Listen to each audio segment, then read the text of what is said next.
दोस्तों आइए एक बार फटाफट अपने समराइज कर लें बीओपी का। आज हम लोग हैं बीओपी के क्लास नंबर 2 के अंदर, है ना। तो सबसे पहले आइए हम लोग समराइज करें कि बीओपी के क्लास 1 के दौरान हम लोगों ने क्या क्या नॉलेज हासिल किया, क्या क्या पढ़ाई किया हम लोगों ने। दोस्तों सबसे पहले हम लोगों ने बैलेंस ऑफ पेमेंट्स में ये किया था कि it is a systematic record of transactions. क्या चीज का ट्रांजैक्शन सर? जो एक कंट्री दूसरी कंट्रीज के साथ करता है जिसकी वजह से करेंसी का इनफ्लो या आउटफ्लो होता है। तो what is BOP? A systematic flow of transactions, a systematic record of transaction, जिससे इनफ्लो या आउटफ्लो जो होता है वो डिसाइड होता है। ठीक है ना? हाँ जी सर। इनफ्लो और आउटफ्लो क्या चीज का सर? फॉरेन करेंसी का। ठीक है ना। इनफ्लो ऑफ आउटफ्लो क्या चीज का सर? फॉरेन करेंसी का। ये हो गया आपका बैलेंस ऑफ पेमेंट। हाँ जी सर, वी अग्री। आगे बात करो सर। अब आप, मैंने कहा अब दोस्तों देखो दो चीजें हैं। जब नाम है बैलेंस ऑफ पेमेंट ना, तो एडवाइजेबल है, पता है क्या होना चाहिए कि जितना पैसा आ रहा है उतना पैसा ही जाए, और अगर बैलेंस नहीं होता है तो उसको बैलेंस करना पड़ता है। अब आप लोग को मैं बता दूं कि बीओपी के अंदर दो बातें होती है। पहला पैसे का आना जिसको बोलते हैं रिसीट्स, एक पैसे का जाना जिसको बोलते हैं पेमेंट्स। आप लोग एक बात याद रखना, रिसीट दो पार्ट्स में बटा हुआ है, कैपिटल और करंट। पेमेंट दो पार्ट्स में बटा हुआ है, कैपिटल और करंट। रिवाइज करवा रहे हैं, याद करिए। रिसीट्स दो तरीके का है, capital receipts, current receipts. Payment दो तरीके का है, कैपिटल पेमेंट्स, करंट पेमेंट्स, या करंट आउटफ्लोज, कैपिटल आउटफ्लोज।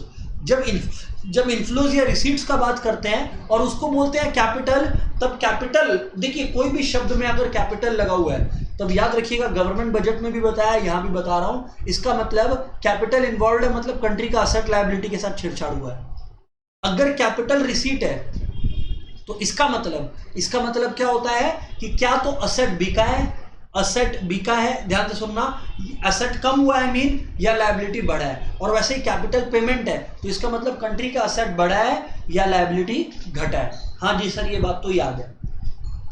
अगर हम लोग बात करें करंट का तो इसमें क्या होता है, ये रेगुलर नेचर का होता है। करंट ट्रांजैक्शंस जो होते हैं वो रेगुलर नेचर के होते हैं, ये असेट्स या लायबिलिटीज को इंपैक्ट नहीं करते हैं। जी सर। अगर मैं बात करूं आपको करंट आइटम्स का, तो मैंने आपको क्या बताया था कि इसमें तीन चीजें देखी जाती है, balance of visible trade, balance of invisible trade, और अल्टीमेटली यूनिलैटरल ट्रांजैक्शंस।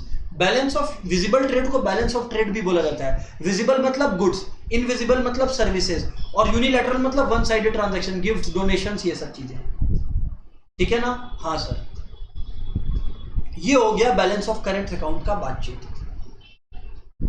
आगे बोलो सर। अब आप एक बात दोस्तों और जो मैं आप लोगों को बताना चाहूंगा, ये ऐड करना चाहूंगा आपके नॉलेज में। सर बताइए क्या बात है वो दोस्तों ये बात है कि एक तरीके का ट्रांजैक्शन होता है जिसको बोलते हैं ऑटोनॉमस, और एक होता है अकोमोडेटिंग। ऑटोनॉमस का मतलब नॉर्मल ट्रांजैक्शन जो आप कर रहे हो। जब आप नॉर्मल ट्रांजैक्शन खरीदने बेचने का कर रहे हो, उसके बाद आप एक पोजीशन पर पहुंचते हो। अब उस पोजीशन पर दो बातें हो सकती है। क्या तो आपके पास पैसे ज्यादा हैं, मतलब आपके पास पैसे आए ज्यादा कंपेयर टू जो आपने देश विदेश में दिए, या दूसरी बात आपने पैसे दिए ज्यादा कंपेयर टू जो आपके पास आए। याद रखिएगा, इसको बोलते हैं सरप्लस या डेफिसिट। सरप्लस कब होता है? जब एक कंट्री के पास पैसे आते ज्यादा है कंपेयर टू जाते हैं, और डेफिसिट में जब कंट्री के पैसे जाते ज्यादा हैं कंपेयर टू जो आते हैं। मैंने आपको क्या बोला था, दोनों ही अनएडवाइजेबल है। और तब क्या होता है, बैलेंस करने के लिए एक और ट्रांजैक्शन के अंदर एंटर करना होता है जो कि कैपिटल नेचर का होता है, और उसको हम लोग बोलते हैं अकोमोडेटिंग ट्रांजैक्शन।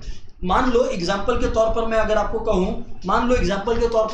कहूं कि ओवरऑल सारा बैलेंस ऑफ पेमेंट कैलकुलेट करने के बाद हम लोगों ने ये नोटिस किया कि मेरे पास 200 कम है, मतलब डेफिसिट है, तो फिर अपने को 200 का लोन लेना पड़ेगा, जिससे बैलेंस अल्टीमेटली जीरो है, क्योंकि बैलेंस ऑफ पेमेंट्स मतलब रिसीट्स ऑफ पेमेंट जीरो आना चाहिए अल्टीमेट बैलेंस।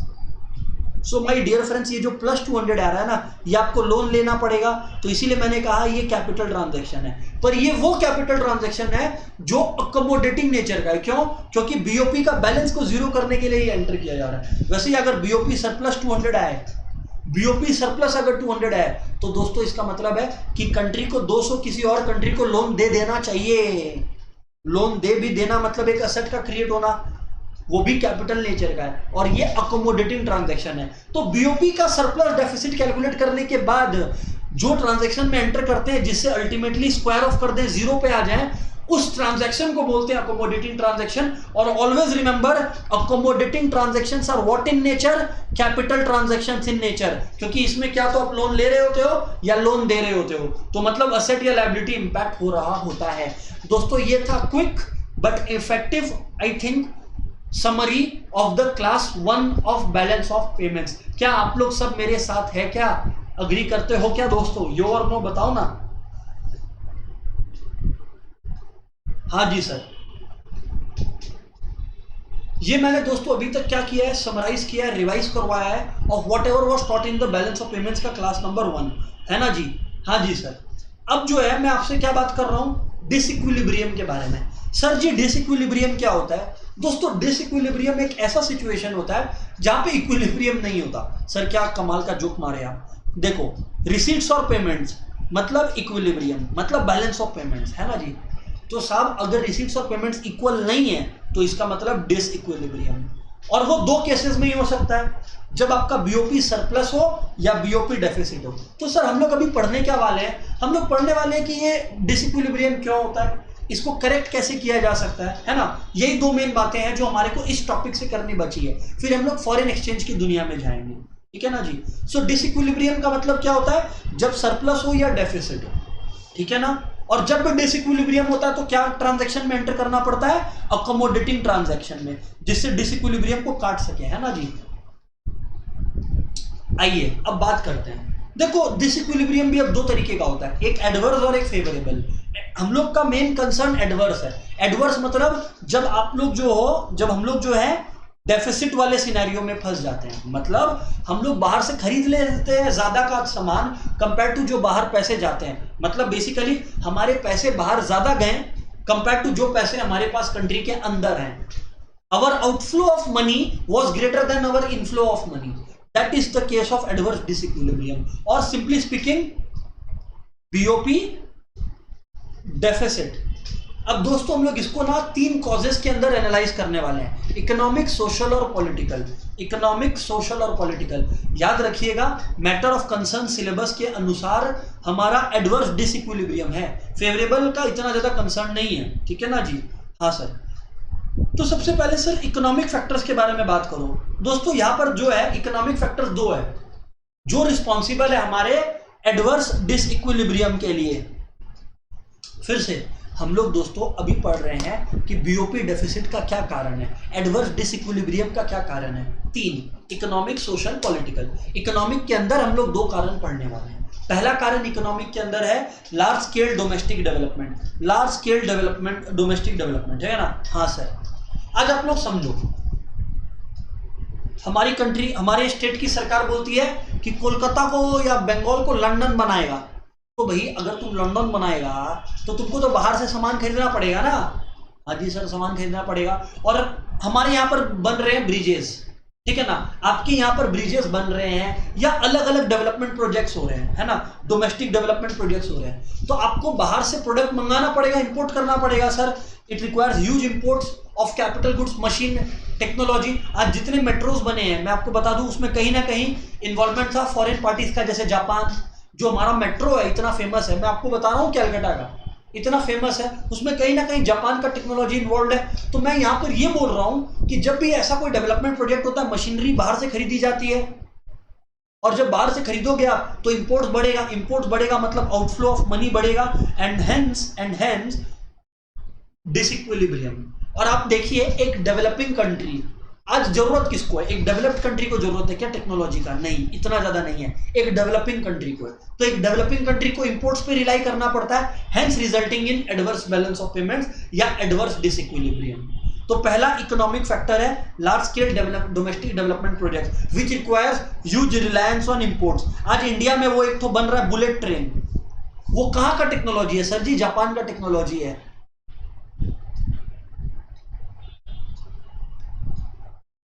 सर दूसरा पॉइंट है इकोनॉमिक फैक्टर्स के अंदर, वो है high inflation in the country. Sir आज आप लोग समझो कैसे। आज अगर हमारी कंट्री के अंदर इन्फ्लेशन हो रहा है, मतलब चीजें एक्सपेंसिव हो रही है, मतलब वेजेस भी बढ़ रहे होंगे, कॉस्ट पुश इन्फ्लेशन बढ़ा हुआ है ना, रॉ मटेरियल्स का प्राइसेस भी बढ़ रहा होगा। तो साहब जब हम लोग एक्सपोर्ट करेंगे, आप लोग समझना, जब हम लोग एक्सपोर्ट करेंगे तो एक्सपोर्ट्स का प्राइस भी बढ़ेगा। तो सर एक्सपोर्ट्स का प्राइस बढ़ेगा, इससे प्रॉब्लम क्या है? विदेश वालों को हमारा सामान महंगा लगेगा, तो एक्सपोर्ट इसकी वजह से डिक्रीज होगा, एक्सपोर्ट इसकी वजह से डिक्रीज होगा सर। और दूसरी बात, इन्फ्लेशन की वजह से हमारे कंट्री के लोग हमारे कंट्री का सामान नहीं खरीदना चाहेंगे, क्योंकि वो लोग बोलेंगे, आज आप लोग देखो ना, इंडिया के अंदर इंडियन ब्रांड्स का फोन इतना नहीं बिकता जितना चाइनीज माल बिकता है। क्यों? क्योंकि इन्फ्लेशन और सारी चीजों को फैक्टर इन करने के बाद जो है चाइना का फोन सस्ता पड़ता है हमारे, तो इस वजह से इंपोर्ट्स जो है आपका इंक्रीज हो जाता है। आप लोग अपने लोग बाहर रिलाई ज्यादा करने लगते हैं। आज अपने लोग का दिवाली आ रहा है, मान लो, है ना, दिवाली लाइट्स हम लोग देखो कितना ही हम लोग है ना वो मैसेज फॉरवर्ड कर ले कि है ना बैन चाइना, बैन चाइना, हर दिवाली एक तो ऐसा मैसेज अंकल लोग भेजते हैं एक दूसरे को। क्या होता है एंड में? मैक्सिमम मतलब मैं बोल सकता हूं 90% लोग जो लाइट्स ला रहे हैं वो चाइना का यूज कर रहे हैं, और मैं ब्लेम नहीं कर रहा लोगों को। आज आप देखो ना, आज आप लाइट लेने जाओ, वो चुगमुक करता है ना लाइट, वो 200 रुपया का आता है इंडियन ब्रांड है, चाइनीज ब्रांड मेरे को याद है 35 रुपीज का मेरा खरीदा हुआ है। अब आज हम लोग लार्जली मिडिल क्लास लोग हैं, तो हम लोग क्यों नहीं कंपेयर करेंगे साहब प्राइस को? क्यों नहीं कंपेयर करेगा हम लोग प्राइस को? सीधा सा बात बताओ ना आप। तो इंपोर्ट्स बढ़ जाएगा क्योंकि चाइना का माल का डिमांड बढ़ रहा है। So what I am trying to say is, inflation आपके कंट्री का माल को महंगा करेगा सर। आपके कंट्री का सब प्रोडक्ट को अगर महंगा करेगा इन्फ्लेशन, तो माय डियर फ्रेंड्स क्या होगा? आप अपने कंट्री का प्रोडक्ट की जगह बाहर का कंट्री का प्रोडक्ट यूज करोगे जो कि सस्ता पड़ेगा। दूसरी, क्योंकि आपके कंट्री का प्रोडक्ट महंगा है तो लोग आपका प्रोडक्ट खरीदना नहीं चाहेंगे, तो आपका एक्सपोर्ट भी कम होगा। एक तरफ तो आपका एक्सपोर्ट कम हो रहा है जिससे मनी आएगा कम, और एक तरह से आपका इंपोर्ट बढ़ रहा है तो मनी जाएगा ज्यादा, हेंस कंट्रीब्यूटिंग और रिजल्टिंग इन द डिसइक्विलिब्रियम और the adverse disequilibrium. Adverse disequilibrium. तो इकोनॉमिक फैक्टर्स हम लोग पढ़े दो ठो, पहला डेवलपमेंट प्रोजेक्ट्स और दूसरा इन्फ्लेशन। अच्छा, अब क्वेश्चन है हाई इन्फ्लेशन क्यों होता है? तो दोस्तों हम लोग अभी इन्फ्लेशन वाला चैप्टर नहीं पढ़ रहे हैं, पर एक दो पॉइंट्स अगर आप लोग मेरे को बताने बोलो तो देखो, हाई इन्फ्लेशन के मल्टीपल कारण है, मल्टीपल कारण है। पहला, कंट्री के अंदर मनी सप्लाई का ज्यादा होना। अब अगर कंट्री में मनी सप्लाई ज्यादा है, सरकार मनी सप्लाई प्रिंट कर करके मनी सप्लाई बढ़ा दी, सबके हाथ में पैसे हैं, सब प्रोडक्ट डिमांड कर रहे हैं, प्रोडक्ट का सप्लाई लिमिटेड है, तो डिमांड पुल इन्फ्लेशन। फिर कॉस्ट पुश इन्फ्लेशन होता है। अगर लोगों का लिविंग स्टैंडर्ड लोगों को बढ़ाना है, लोग खर्चा बढ़ाते हैं। ये बोला मेरे को बेसिक प्रोडक्ट का प्राइस चाहिए, तो वो बोला मेरे को भी अपना सर्विस का प्राइस बेसी लेना है। आई मीन टू से कि एक स्पाइरल, एक सर्कल, एक साइकिल जो है दोस्तों वो सेटअप होने लगता है। तो इन्फ्लेशन के मल्टीपल कारण है, अभी मैं इन्फ्लेशन में नहीं घुसूंगा। याद रखना, हाई इन्फ्लेशन और large scale domestic development two of the factors है रिजल्टिंग इन डिसइक्विलिब्रियम, और वो भी adverse disequilibrium, not the favourable one.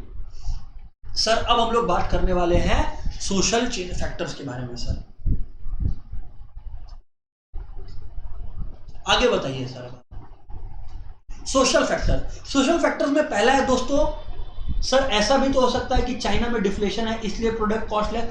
युग, देखिए युग आप बोल रहे हो चाइना का बात, मैं बोल रहा हूं देखो चाइना का प्रोडक्ट क्यों सस्ता है ना युग, इसका मल्टीपल रीजंस है। अब अगर आप इसमें घुस रहे हो तो युग वेरी गुड कि युग इतना जानना चाह रहा है। युग में आपको बता दूं, हमारे सिलेबस में इंडियन इकोनॉमिक डेवलपमेंट में एक चैप्टर है कंपैरेटिव डेवलपमेंट, जहां पे हम लोग इंडिया को चाइना और पाकिस्तान से कंपेयर करेंगे। वो चैप्टर अभी तक हुआ नहीं है, तब मैं आपको इसके बारे में और डिटेल में बताऊंगा। पर चाइना के अंदर क्या है ना, देखो चाइना के अंदर एक ही पार्टी है, मल्टीपल पार्टीज नहीं है, और भी बहुत सारी रीजन है जिसकी वजह से चाइना प्रोडक्ट सस्ता में बेच पा रहा है। हम लोग अभी चाइना में लेबर चीप है, हार्ड वर्किंग है, तो मल्टीपल रीजन है दोस्तों, मल्टीपल रीजन है दोस्तों। तो हम लोग अभी उस पर नहीं जाते हैं, बस अब अपने पॉइंट पर आते हैं। Social factors. Sir social factors which are responsible for the disequilibrium in BOP. कौन सा डिसइक्विलिब्रियम? एडवर्स डिसइक्विलिब्रियम, मतलब डेफिसिट। सबसे पहला है change in taste and preferences. अगर मान लो जो प्रोडक्ट इंपोर्ट किया जा रहा है उस प्रोडक्ट में कोई पॉजिटिव बदलाव आता है कि वो प्रोडक्ट सस्ता हो गया या वो प्रोडक्ट का क्वालिटी बेहतर हो गया, तो लोग क्यों नहीं इंपोर्ट करेंगे? इंपोर्ट बढ़ेगा तो आउटफ्लो बढ़ेगा। Change in taste and preferences, positive changes in the taste and preferences of imported goods. लोगों को पसंद आने लग गया है इंपोर्टेड माल। कोई दिक्कत नहीं है सर। आज आप लोग देख लो ना, मैं आपसे आज बोलता हूं, मैं आप लोग को आज बोलता हूं कि आप लोग देख लो जो फॉरेन ब्रांड्स है प्रोडक्ट्स के, ओरियो बिस्किट्स एंड ये सब, आज ओरियो हर जगह बिक रहा है सर। खाने का छोड़ो तो शेक में ओरियो शेक, जब मैं श्योर हूं आप लोग में से जो कैफे गया है जिंदगी के अंदर ओरियो शेक तो मंगाया ही है। तो आज आप लोग देखो ना, एक सिंपल सा पार्ले जी शेक तो नहीं होता कुछ, हालांकि दोनों अलग अलग प्रोडक्ट्स है, मैं मान रहा हूं, पर what I am trying to tell you here है कि इंपोर्ट्स बढ़ रहे हैं बिकॉज लोगों को बाहर के प्रोडक्ट्स पसंद आ रहे हैं, पॉजिटिव चेंजेस, तो बीओपी अनफेवरेबल होगा। ये देखो Chinese goods are quite cheap, मजा आ रहा है इस बच्चा को। सोशल फैक्टर्स के अंदर एक और रीजन है sir, high population growth. High population growth ये इंडिया का एक मेजर टाइम तक प्रॉब्लम रहा था। मैं आपको बताया भी था कि दोस्तों 1960s के पहले तक, जब मैं पहला 3 चैप्टर पढ़ा रहा था तो मैं आपको बताया था इंडियन इकोनॉमिक डेवलपमेंट के अंदर कि इंडिया में एग्रीकल्चर का हालत इतना खराब था 1950-60s में कि इंडिया को अपना पॉपुलेशन को फीड करने के लिए अमेरिका से फूड ग्रेन्स मंगवाना पड़ता था। आप देखो कैसे मैक्रो इकोनॉमिक्स और इंडियन इकोनॉमिक डेवलपमेंट रिलेटेड है। इंडिया को फूड ग्रेन्स इंपोर्ट करना पड़ता था। इंडियन इकोनॉमिक डेवलपमेंट आपको एग्जांपल्स देता है उस चीज का जो मैक्रो इकोनॉमिक्स आपको पढ़ाता है। मैक्रो इकोनॉमिक्स आपको पढ़ा रहा है सोशल फैक्टर्स के अंदर हाई पॉपुलेशन ग्रोथ की वजह से डिसइक्विलिब्रियम होगा। इंडियन इकोनॉमिक डेवलपमेंट आपको एग्जांपल दे रहा है, मैं भी बता रहा हूं ना आपको। क्या सर? अरे भैया आप एक सिंपल सा चीज समझो ना, आज अगर हम लोग पढ़े हैं ना कि फूड ग्रेन्स का शॉर्टेज की वजह से अपने को यूनाइटेड स्टेट से फूड ग्रेन इंपोर्ट करना पड़ता था। अब दोस्तों जब अपने को यूनाइटेड स्टेट से फूड ग्रेन्स इंपोर्ट करना पड़ रहा है, आप लोग समझो ना, अगर अपने को यूनाइटेड स्टेट से फूड ग्रेन्स इंपोर्ट करना पड़ रहा है तो सर सीधी सी बात है डिसइक्विलिब्रियम होगा नहीं होगा? होगा सर। बाद में ग्रीन रेवोल्यूशन आया, वो सब बात का बात है। पर आज एक कंट्री के अंदर पॉपुलेशन बढ़ रहा है तेजी से, तो नेचुरल सा बात है डिमांड भी बढ़ेगा, और सप्लाई खुद कंट्री केपेबल अगर नहीं होगा तो नेचुरली इंपोर्ट से फुलफिल करना पड़ेगा। जैसे इंडिया को भी करना पड़ रहा था फूड ग्रेन्स का डिमांड को फुलफिल यूएस से इंपोर्ट करके। Social factors, high population growth, तो 2 इकोनॉमिक फैक्टर और 2 सोशल फैक्टर्स पढ़े responsible for the disequilibrium in the BOP, वो भी एडवर्स डिसइक्विलिब्रियम। क्या था इकोनॉमिक के अंदर? पहला डेवलपमेंट प्रोजेक्ट्स पे हाई खर्चा, दूसरा हाई इन्फ्लेशन रेट। सोशल के अंदर 2 रीजंस क्या था? Positive outlook towards the imported goods, and दूसरा अपने लोग का ये क्या नाम है, high rate of growth of population.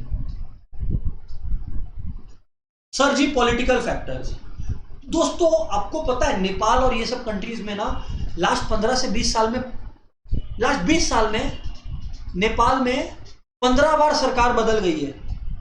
तो ऐसी कंट्री जहां पे इतना इंस्टेबिलिटी होगा वो क्या करेगा? वो खुद तो प्रोडक्शन में कभी ध्यान दे ही नहीं पाएगा ना, वो खुद तो अपना प्रोड्यूसर्स को ध्यान दे ही नहीं पाएगा ना, तो उसको क्या करना होगा? इंपोर्ट्स पे रिलाई करना होगा, जिसकी वजह से बीओपी एडवर्स होगा। एडवर्स बीओपी का मतलब होता है बीओपी डेफिसिट, जब पेमेंट ज्यादा करना पड़ रहा है कंपेयर टू इनफ्लोज। याद रखिएगा, भूलिएगा मत। ओहो सर जी ये बात है, पॉलिटिकल फैक्टर्स के अंदर यही बात है मेन, पॉलिटिकल इंस्टेबिलिटी। अच्छा सर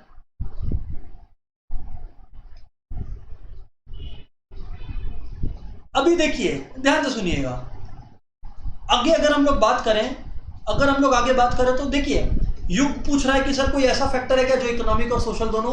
युग देखिए जितने भी सोशल फैक्टर्स है ना उनका इकोनॉमिक इंप्लीकेशन है, पर उतना ज्यादा अपने को कोई केमिस्ट्री नहीं पढ़ रहे हैं कि सोडियम में क्लोरीन मिलाओ तो सोडियम क्लोराइड पैदा हो गया, वो सब क्वेश्चन आएगा भी नहीं, तो फोकस मत करें, जहां जरूरत है वहां बता देंगे।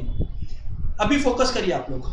How disequilibrium can be corrected? Disequilibrium होता है, मैंने बता दिया आपको कि कैसे कैसे, पॉलिटिकल, सोशल और अपने लोग इकोनॉमिक फैक्टर्स पढ़ लिए। अब हम लोग बढ़ेंगे कि इसको करेक्ट कैसे करें।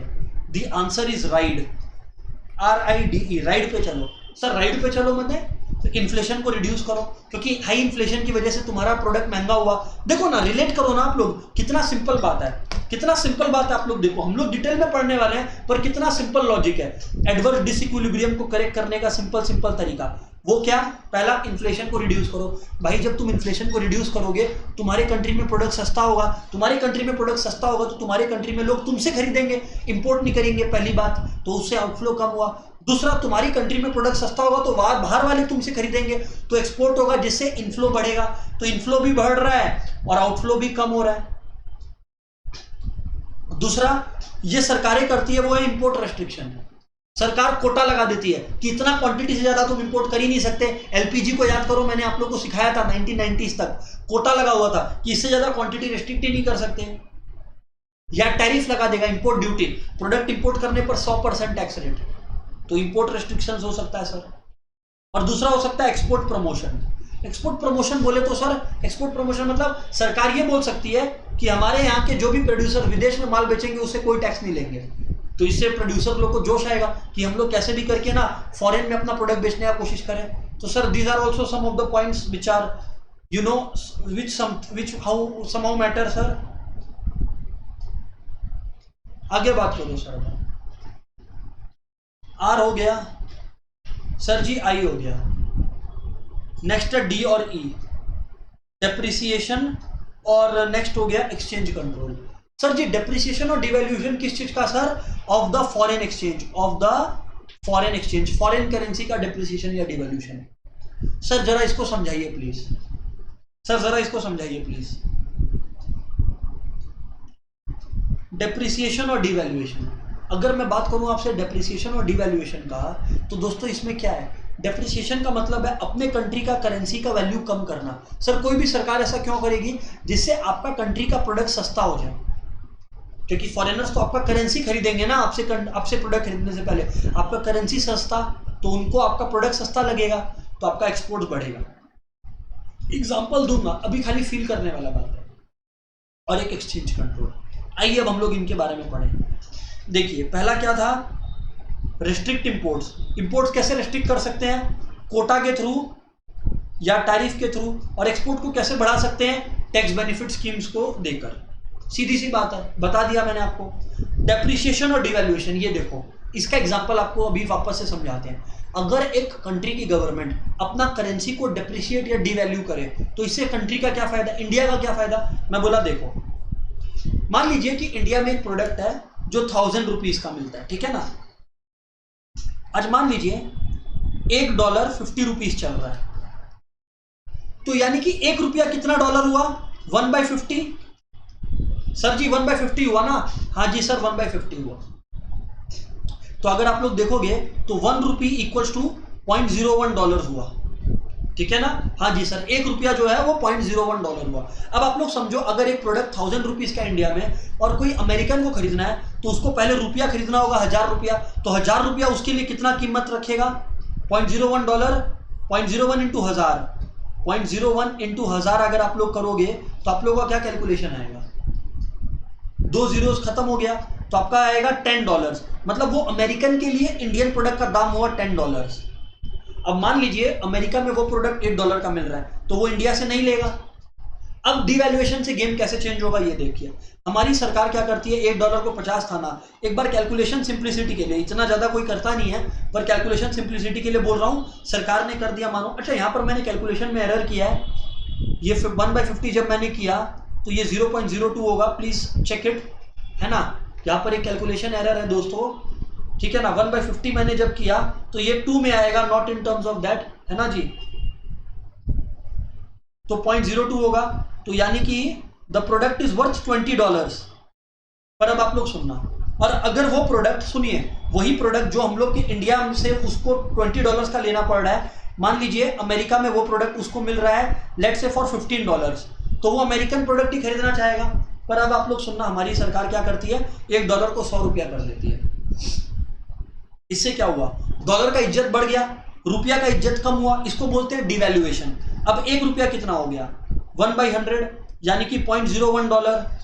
अब वही अमेरिकन को 1000 रुपया का प्रोडक्ट खरीदना है इंडिया से, तो उसको कितना देना पड़ेगा? 0.01 इंटू 1000, यानी कि उसको देना पड़ेगा $10। तो वही प्रोडक्ट जो उसको $20 का पड़ रहा था, डिवैल्यूएशन के बाद उसको $10 का पड़ेगा। अमेरिका में उसको $15 का मिल रहा है, तो वो नेचुरली इंपोर्ट करना चाहेगा इंडिया से। इंडिया का एक्सपोर्ट बढ़ेगा, इंडिया का एक्सपोर्ट बढ़ा तो इंडिया का बीओपी का क्राइसिस रिजॉल्व हुआ नहीं हुआ? दोस्तों मामला क्लियर है सबको? नहीं क्लियर है? फटाफट बताइए आप लोग।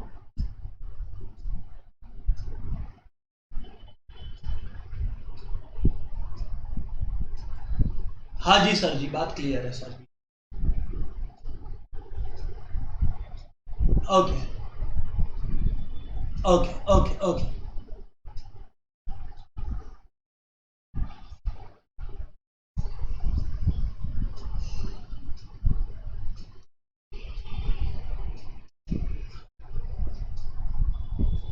नहीं, लॉसेस नहीं होगा यू।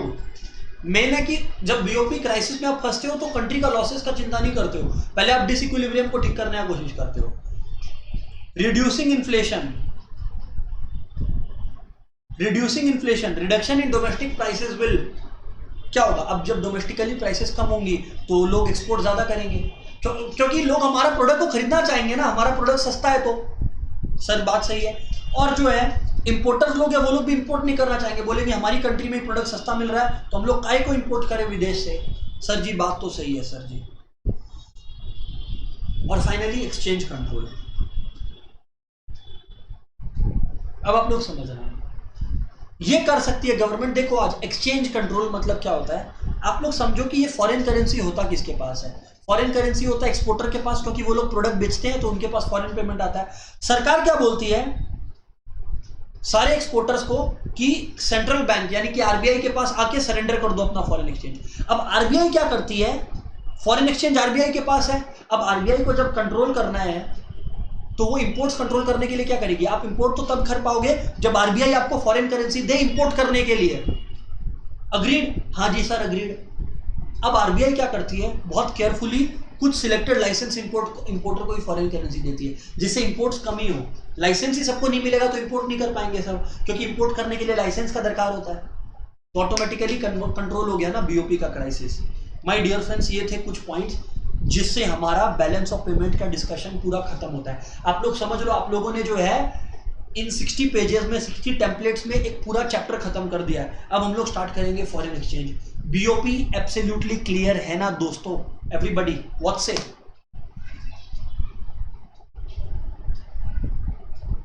फटाफट बताइए दोस्तों, किसी को कोई दिक्कत है पूछ सकते हैं, सीधी बात।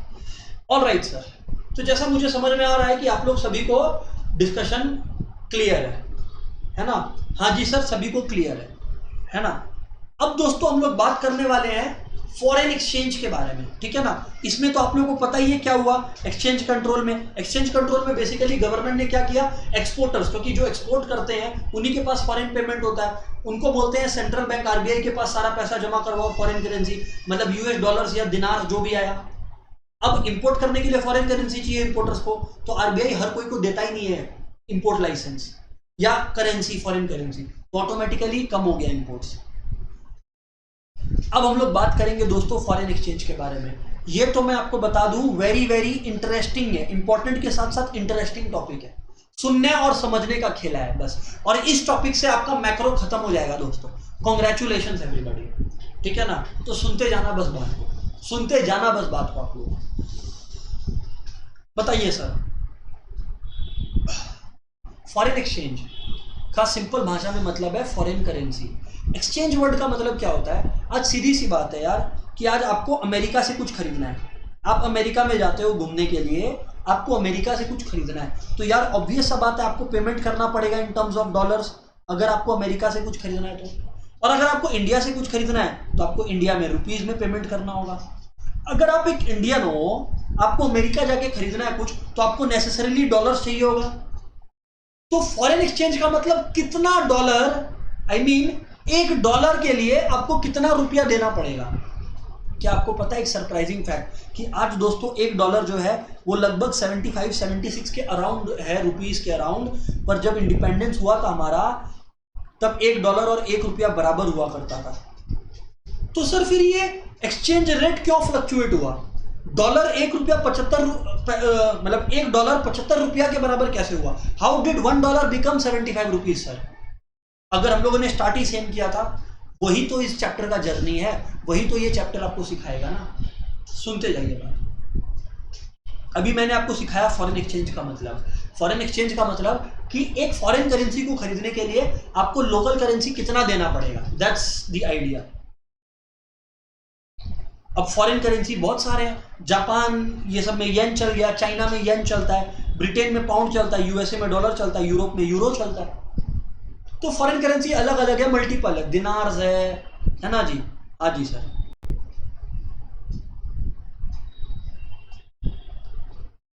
अब आप लोग ध्यान से सुनना।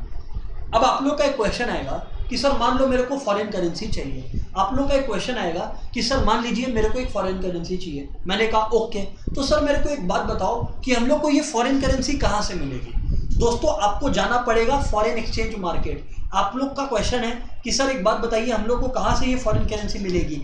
जवाब है आपको जाना पड़ेगा फॉरेन एक्सचेंज मार्केट। सर एक बात बताना, ये फॉरेन एक्सचेंज मार्केट क्या ऐसे कोई सब्जी बाजार है क्या जो सुबह में बैठता है और फिर रात को उठ जाता है? ना, foreign exchange market actually RBI authorise करता है कुछ बैंक्स को। आरबीआई ऑथराइजेस बैंक्स, और वो बैंक्स फिर आपका फॉरेन एक्सचेंज आपको खरीदने बेचने में हेल्प करेंगे।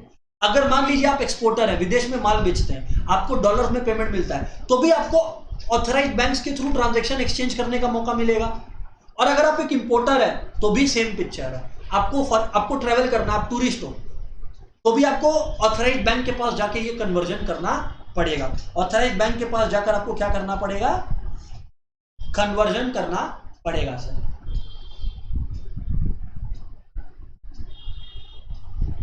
सर अब आप बताना शुरू करिए हम लोग को एक एक करके। मैं बोला ओके बताते हैं आपको। सबसे पहले दोस्तों पिक्चर के अंदर आता है स्पॉट मार्केट। सर मैंने कहा क्या क्या सर, ये स्पॉट मार्केट क्या होता है सर? दोस्तों सिंपल सी बात है सर, नई युग ऑथराइज बैंक्स कोई भी हो सकता है। ये ऑथराइज बैंक जरूरी नहीं है कि इंटरनेशनल बैंक हो। ऑब्वियसली इनके पास फॉरेन करेंसी रहता है और बैंक्स इंटरनेशनल होते भी हैं, नहीं भी हो। अब जैसे सिटी बैंक यूएस है, वो भी ऑथराइज्ड है लेकिन वो यूएस का ब्रांच है, पर इंडिया में आईसीआईसीआई बैंक के पास वो अथॉरिटी भी है। सो वो डिपेंड करता है, वो नहीं है कि कोई बैंक इंटरनेशनल बैंक हो गया, वैसा कुछ नहीं है। अभी आप लोग सुनिएगा बात को, ठीक है ना। तो मैं क्या बता रहा था आपको फॉरेन एक्सचेंज मार्केट के बारे में। Foreign exchange market is nothing but a series of authorised banks who have the right to buy and sell the foreign currency, मतलब लोगों से फॉरेन करेंसी लेके देना उनको, ठीक है ना। अब सर इसमें दो तरीके के मार्केट्स होते हैं, स्पॉट मार्केट और फ्यूचर मार्केट। या हालांकि फॉरवर्ड और फ्यूचर मार्केट अलग होते हैं, पर आप लोगों के लेवल के लिए मैं बता दूं फॉरवर्ड मार्केट भी फ्यूचर मार्केट जैसा ही होता है। समझना आप लोग एक एक करके। स्पॉट मार्केट मतलब जहां पे इमीडिएट ट्रांजैक्शन हो, जहां पर इमीडिएट ट्रांजैक्शन हो। सर नहीं समझ में आया, आपको कल निकलना है यूएस, आपको कुछ कन्वर्जन कराना है, आप बैंक के पास गए, मान लीजिए आईसीआईसीआई बैंक के पास, आप उसके पास अपना सारा डॉक्यूमेंट सबमिट किए, आप उसको सर्टेन रुपया दिए, बदले में डॉलर लिए और आप घर, आप रुपया लिए बदले में डॉलर दिए और आप घर आ गए। फ्रेंड्स जब ऐसा हो रहा होता है ना, तब we are dealing with spot market, तब we are dealing with spot market, जहां पर जो ट्रांजैक्शंस होता है वो इमीडिएट होता है।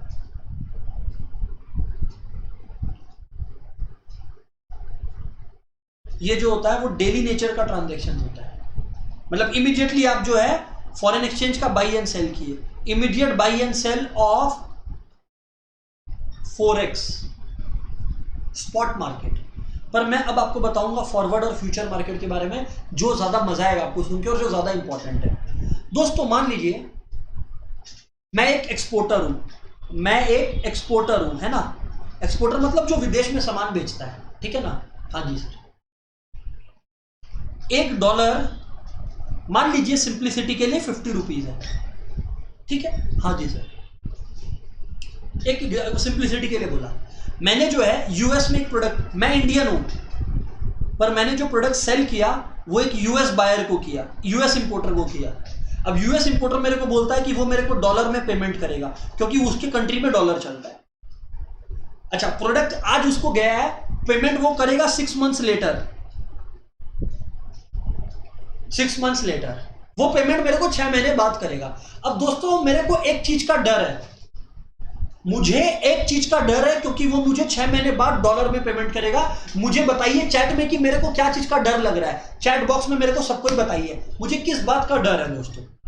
अब ये मत बोलना सर ड्यू पीजिए, डर के आगे जीत है, वो सब बकवास मत करना। मेन बात करो कि क्या चीज का डर है। मेरे को 6 महीने बाद उस यूएस डॉलर्स के टर्म्स में पेमेंट मिलने वाला है। वंशिका फ्लक्चुएशन नहीं, थोड़ा और प्रिसाइसली बोलिए। युग डर है मेरे को, मैं ये नहीं बोल रहा कि मेरे को कॉन्फिडेंस। देखो मान लो प्रोडक्ट $1000 का है और सिंपल बोल दिया कि $1000 मेरे को मिलने वाला है 6 महीने बाद। मेरे को किस चीज का डर है? चेंज मत बोलिए, मेरे को इस बात का डर है, मेरे को इस बात का डर है कि जो रुपया है, हाँ अभी समझना, मेरे को डर किस बात का है कि रुपया का जो वैल्यू है वो बढ़ जाएगा। मैं एज एन एक्सपोर्टर नहीं चाहता कि रुपया का वैल्यू बढ़े, या चाहता हूं? क्या लगता है आप लोगों को?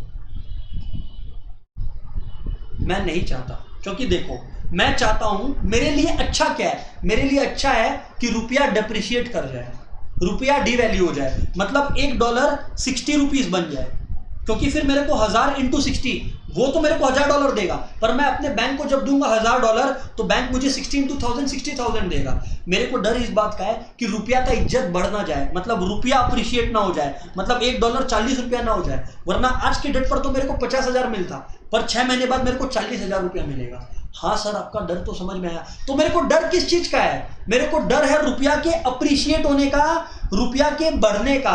क्लियर है? नहीं क्लियर है एवरीबॉडी? रुपया बढ़ जाएगा, अप्रिशिएट हो जाएगा, मेरे को इस बात का डर है। Everybody agreed disagreed? क्योंकि अगर रुपया बढ़ गया तो इसका मतलब मेरे को कम डॉलर जितने मिलेंगे मेरा एक्सचेंज कम में होगा। हाँ सर बिल्कुल सही है, एक्सचेंज करने के बाद मेरे हाथ में कम रुपए होंगे ना, अगर रुपया का इज्जत बढ़ जाता है तो। हाँ सर बात सही है। तो फॉरवर्ड मार्केट इसी डर को मिटाने के काम आता है। फॉरवर्ड मार्केट बोलता है डर के आगे जीत है। फॉरवर्ड मार्केट में क्या होता है, मैं बैंक के पास जाता हूं और एक 6 महीना का फ्यूचर ट्रांजैक्शन में एंटर करता हूं कि बैंक बोलता है क्या क्या, मैं बोलता हूं बैंक मेरे पास $1000 आएंगे, मैं तुम्हें $1000 बेचूंगा। तो बैंक के साथ मैं एक ट्रांजैक्शन में एंटर किया कि बैंक मैं तुम्हें $1000 सेल करूंगा। तो आज ही हम लोग ट्रांजैक्शन में एंटर कर जाते हैं। बैंक बोलता है ओके, हम लोग 6 महीना का ट्रांजैक्शन में एंटर करते हैं एट $1 इक्वल टू ₹48। आज के डेट पे भले ही $1 50 रुपीज हो, पर जब मैं $1 इक्वल टू ₹48 में एंटर कर गया आज के डेट पे, इसका मतलब 6 महीने बाद चाहे सच में $1 कितना भी रुपया हो, 30 रुपया हो चाहे 100 रुपया हो, इस बात से मतलब नहीं है। ये बात तय हो चुका है कि जब मैं $1000 लेकर बैंक के पास जाऊंगा तो हर डॉलर का बैंक मेरे को 48 रुपीज देगा। इससे मैंने अपने डर को एलिमिनेट कर दिया। इसको बोलते हैं फ्यूचर मार्केट, जहां पे आप ट्रांजैक्शन में आज एंटर करते हो या कॉन्ट्रैक्ट में आप एंटर करते हो for a transaction to take place some time later. Am I clear everyone?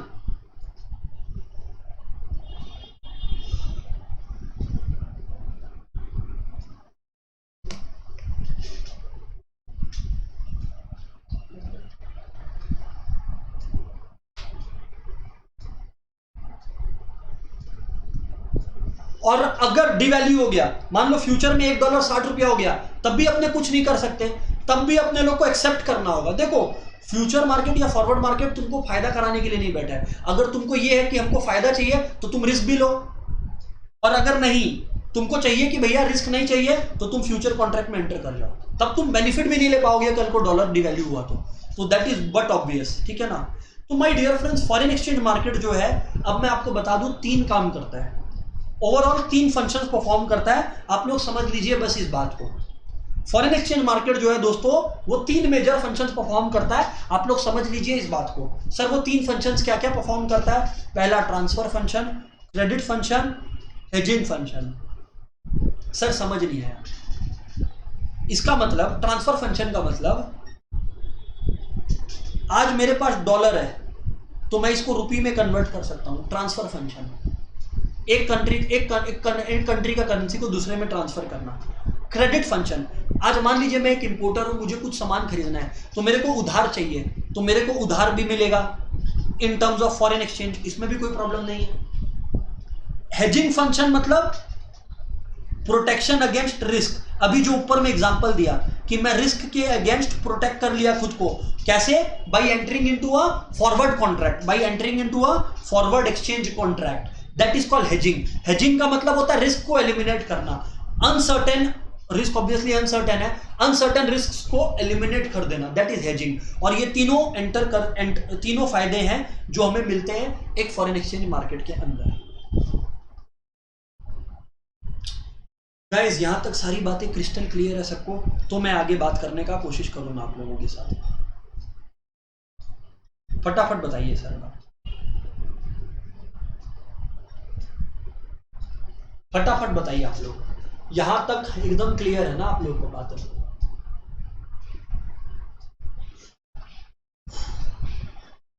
हाँ जी सर। और जितनी बातें बता रहा हूं बीच बीच में एमसीक्यू भी पिक कर ले रहा हूं। आप लोग फील करिएगा कि सर ये तो एमसीक्यू मटेरियल है ना जी। अलग से तो डिस्कस करेंगे जैसे पेपर सॉल्व किए थे लास्ट डे, पर अदरवाइज भी आप लोग ध्यान रखिएगा, ठीक है ना। अच्छा, types of exchange rate system. Sir अब ये नहीं समझ में आया। अब एक $1,000,000 क्वेश्चन ये है कि सर $1 को ₹60 होना है, या $1 ₹70 होगा, या $1 75 होगा, ये कैसे पता लगता है सर? ये इसी को बोलते हैं methods of determining the exchange rate. Exchange rate मतलब आप लोग समझ ही चुके, the rate at which one currency can be exchange with another, ये तो आप लोग समझ ही गए, इसको बोलते हैं फॉरेन एक्सचेंज रेट। ये कैसे डिसाइड होता है? तो दोस्तों सच बताओ ना, तो there are multiple methods.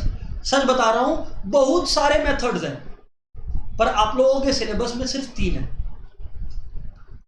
Fixed, fluctuating और मैनेज फ्लोटिंग। सर बताइए जरा इसके अंदर क्या होता है?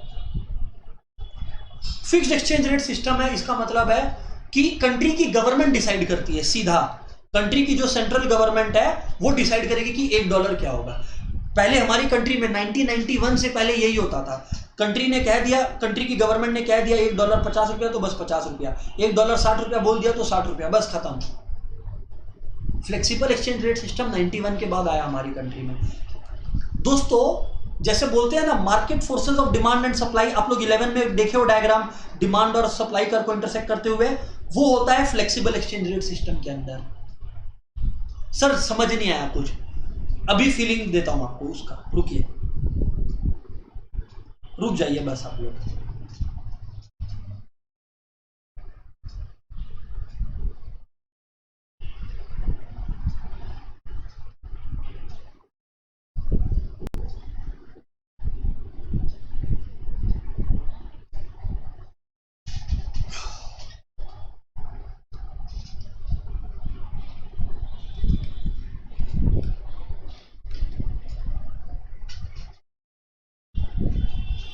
हाँ रोशनी, इंडिया में अभी क्या चल रहा है वो भी मैं बताऊंगा, अभी आप लोग सुनना है ना। रोशनी अभी थर्ड मैनेज फ्लोट के बारे में मैं आपको बताया ही नहीं हूं, अभी आप लोग बस इधर सुनिए। पहले फ्लोटिंग एक्सचेंज रेट समझिए आप लोग।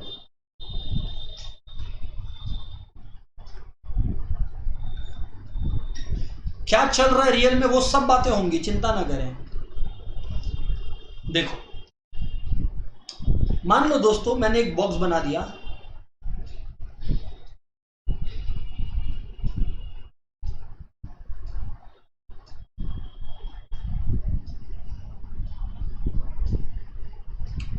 ओके मान लीजिए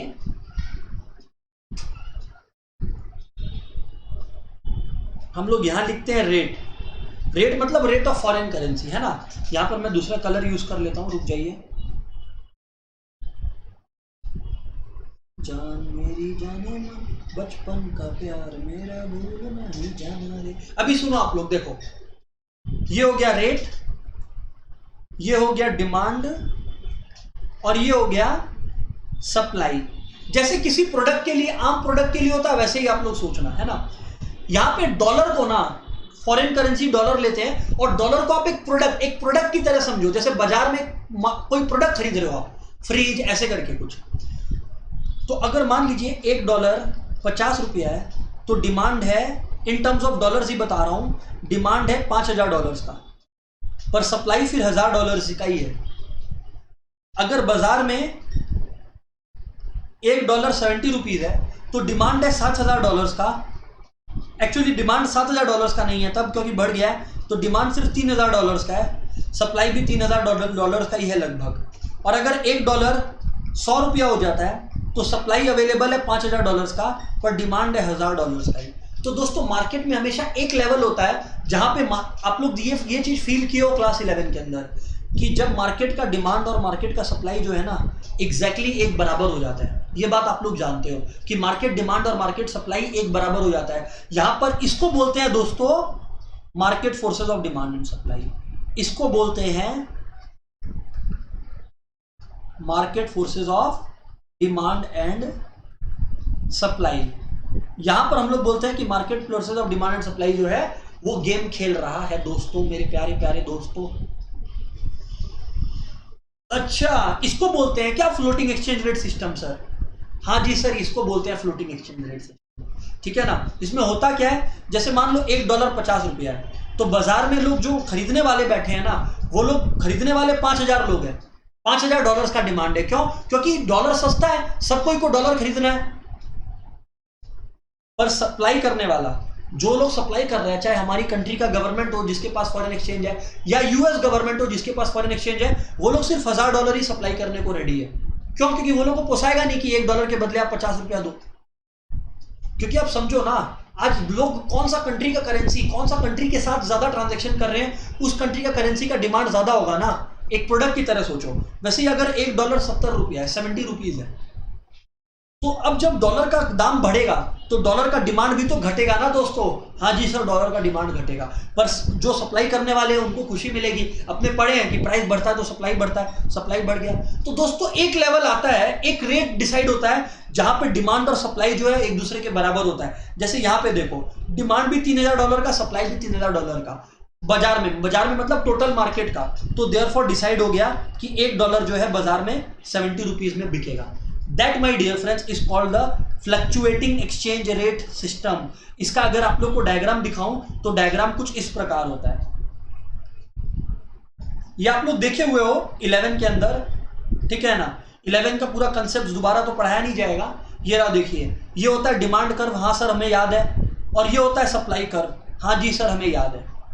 तो ऑटोमेटिकली डिमांड और सप्लाई इंटरसेक्ट कहां कर रहे हैं सर जी? यहां पे कर रहे हैं। तो बस ये हो गया आपका एक्सचेंज रेट सिस्टम, जहां पे भी ये लोग इक्वल होंगे। जैसे यहां पर है $3000 पे इक्वल हो रहे हैं क्वांटिटी, और रेट क्या है $1 equals to ₹70। My dear friends, इसको बोलते हैं flexible exchange rate system. Are we clear guys? What say दोस्तों, बताइए चैट में फटाफट में।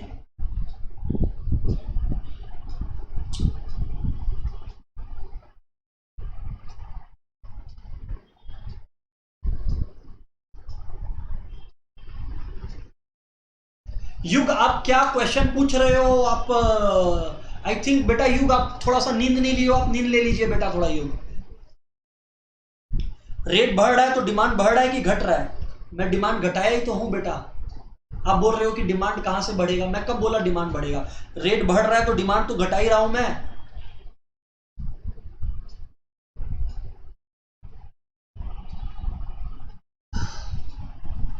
Everybody focus.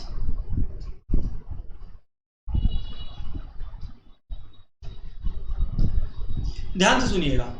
अच्छा, अब बात हो रहा है फिक्स्ड एक्सचेंज रेट सिस्टम का, ठीक है ना। Refers to the rate of exchange fixed by the government, बताइए था आपको। यहां पर मार्केट फोर्सेस का कोई रोल नहीं होता सर। अच्छा, अब मैं आपको बता दूं, ये जो फिक्स्ड एक्सचेंज रेट सिस्टम है ना, इसमें भी दो तरीके के कंसेप्ट होते हैं। एक gold exchange system of gold standard system of exchange rate, और एक एडजस्टेबल पेग। पेग मतलब मैक्सिमम लिमिट, है ना। मतलब समझ नहीं आया सर? गोल्ड स्टैंडर्ड जब होता था ना, तो मतलब ये गवर्नमेंट्स फॉलो करती थी। जैसे एक एग्जांपल देता हूं, मान लीजिए 1 ग्राम गोल्ड यूएस में इसका कीमत है, एक बार एग्जांपल ले रहा हूं, है ना। यूएस में इसका कीमत है $100, और इंडिया में एक गोल्ड का कीमत है, लेट्स से इंडिया में एक गोल्ड का कीमत है, कुछ भी ले लो आप लोग, समझना बात को। इंडिया में जो कीमत है गोल्ड का वो है, लेट्स से, रियल में मैं नहीं पूछ रहा कि कितना गोल्ड का कीमत है, एक बार एग्जांपल के तौर पर बोल रहा हूं, ठीक है ना। एक बार के लिए मानो 50,000। तो आप लोग समझना फिर फॉरेन एक्सचेंज रेट क्या होगा कि अगर 50,000 रुपया एक गोल्ड का कीमत है, 1 ग्राम गोल्ड का कीमत है इंडिया में, और 1 ग्राम गोल्ड का कीमत यूएसए में $100 है, तो फिर फॉरेन गवर्नमेंट्स ऐसे करती थी, $100 इक्वल्स टू 50,000 रुपया, तो यानी कि $1 इक्वल्स टू 50,000 बाई 100, मतलब सरकारें ऐसे करती थी। तो यानी कि $1 इक्वल्स टू 500 रुपीज। मतलब गोल्ड को यूज किया जाता था as a standard to establish the fix exchange rate system. जैसे यहां पर भी एक एग्जांपल है, $1, मतलब वो सेम बात है, वो तो मैं बता ही दिया ना, दूसरा एग्जांपल क्या ही दे। तो सेम ग्राम गोल्ड का कीमत दो अलग अलग कंट्री में कंपेयर कर लो, और जिससे एक कंट्री का करेंसी कितने दूसरे कंट्री के बराबर होगा, वो गवर्नमेंट फॉलो करती थी गोल्ड एक्सचेंज रेट सिस्टम के अंदर। एम आई क्लियर दोस्तों? फटाफट बताइए आप लोग, फिर एडजस्टेबल पैक के बारे में बात करेंगे सर।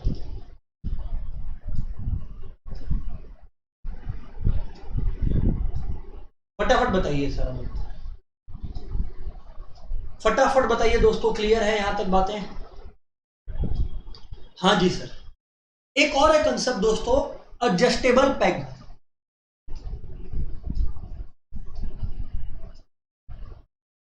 यहां पे क्या होता था, US dollar adjustable peg system में क्या होता था कि मेंबर कंट्रीज जो भी WTO और ये सब यूनाइटेड नेशंस का मेंबर कंट्रीज था ना, उनके पास ये परमिशन था कि वो लोग यूएस डॉलर जो भी एक्सचेंज रेट है, मतलब जैसे गोल्ड है उसकी जगह यूएस डॉलर का जो एक्सचेंज रेट है उसको फॉलो कर ले। मतलब dollar is the king, gold की जगह डॉलर। एग्जांपल देता हूं, मान लो चाइना में $1 है 10,000 येन, और इंडिया में $1 है, एक एग्जांपल दे रहा हूं, इंडिया में $1 है, मान लो, या थोड़ा सा सिंपल और एग्जांपल देता हूं, 100 येन, ठीक है, और इंडिया में है $1 1000 रुपीज। तो मतलब जैसे गोल्ड को कंपेयर करते थे, वैसे ही अभी हम लोग जो है $1 1000 रुपीज है, हम लोग यहाँ पे कंपेयर कर रहे हैं, हम लोग यहाँ पे किसको कंपेयर कर रहे हैं, यूज कर रहे हैं 1 ग्राम गोल्ड की जगह 1 यूएस डॉलर।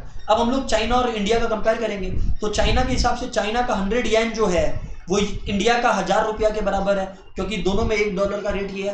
तो इसका मतलब एक चाइनीज येन कितना होगा, 1000/100, यानी कि एक चाइनीज येन 10 रुपीज होगा। ओ, तो सर मतलब दोनों मेथड ही सेम है, बस इधर पे 1 ग्राम गोल्ड यूज होता था, यहां पे 1 यूएस डॉलर यूज होता था। This also showed the power of United states. पर ये सारा सिस्टम जो है 73 में कोलैप्स कर गया वर्ल्ड वाइड। फिर आया फ्लेक्सिबल एक्सचेंज रेट सिस्टम। दोस्तों यहां तक सभी को क्लियर है क्या? फटाफट आप लोग कंफर्म करिए ना मेरे को आप लोग।